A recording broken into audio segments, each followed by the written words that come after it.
नमस्कार दोस्तों, आज की इस वीडियो में मैं जापानी भाषा के स्क्रिप्ट्स, हिरागाना, काताकाना और कांजी के इतिहास के बारे में बताऊंगा। तो चलिए वीडियो शुरू करते हैं। जापानी भाषा जो बोली जाती थी वो पहले से ही मौजूद थी, लेकिन लिखने में कोई स्क्रिप्ट नहीं था। तो इसलिए पहले जापान ने चाइना से कांजी स्क्रिप्ट अपनाया। क्योंकि इस कांजी की स्क्रिप्ट में एक चाइनीज उच्चारण थी, तो इसलिए जापानी भाषा में उसे सम्मिलित करने के लिए उन्होंने इसमें एक जापानीज उच्चारण कुन्योमी को भी इसमें जोड़ा। तो इस प्रकार से हर एक कांजी कैरेक्टर्स में आमतौर पर एक चाइनीज उच्चारण जिसको ओनयोमी कहते हैं और एक जापानीज उच्चारण जिसे कुन्योमी कहते हैं। यह दोनों उच्चारण हर कांजी कैरेक्टर्स में लगभग होता है। एक आम जापानी व्यक्ति को 2000 से ऊपर कांजी कैरेक्टर्स याद रखना पड़ता है। तो 5वीं और 6वीं शताब्दी तक कांजी कैरेक्टर्स का ही इस्तेमाल होता था जापान में, और इसके द्वारा चीन और कोरिया के साथ कारोबार तथा विचार के आदान प्रदान के कार्य भी कांजी स्क्रिप्ट द्वारा ही होते थे। बौद्ध धर्म के ग्रंथों को भी उस वक्त चाइना से जब जापान लाया गया तो वो कांजी स्क्रिप्ट में ही लिखा हुआ था।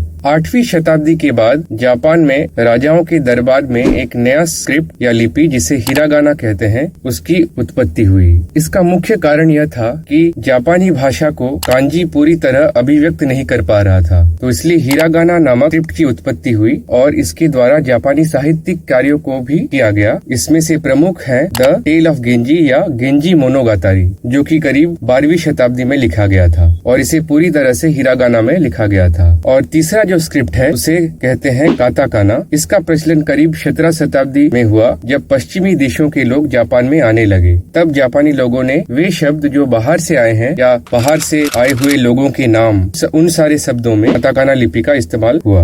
और हिरागाना और काताकाना लिपियों में दोनों में ही करीब 46 अल्फाबेट्स होते हैं और अभी भी इन तीनों स्क्रिप्ट को मिलाकर ही जापानीज लिखी जाती है। तो यह थी वीडियो जापानीज भाषा के 3 स्क्रिप्ट के बारे में, और इन तीनों स्क्रिप्ट को हम विस्तार से अगले वीडियोस में और भी जानेंगे। यह वीडियो देखने के लिए आपका बहुत बहुत धन्यवाद।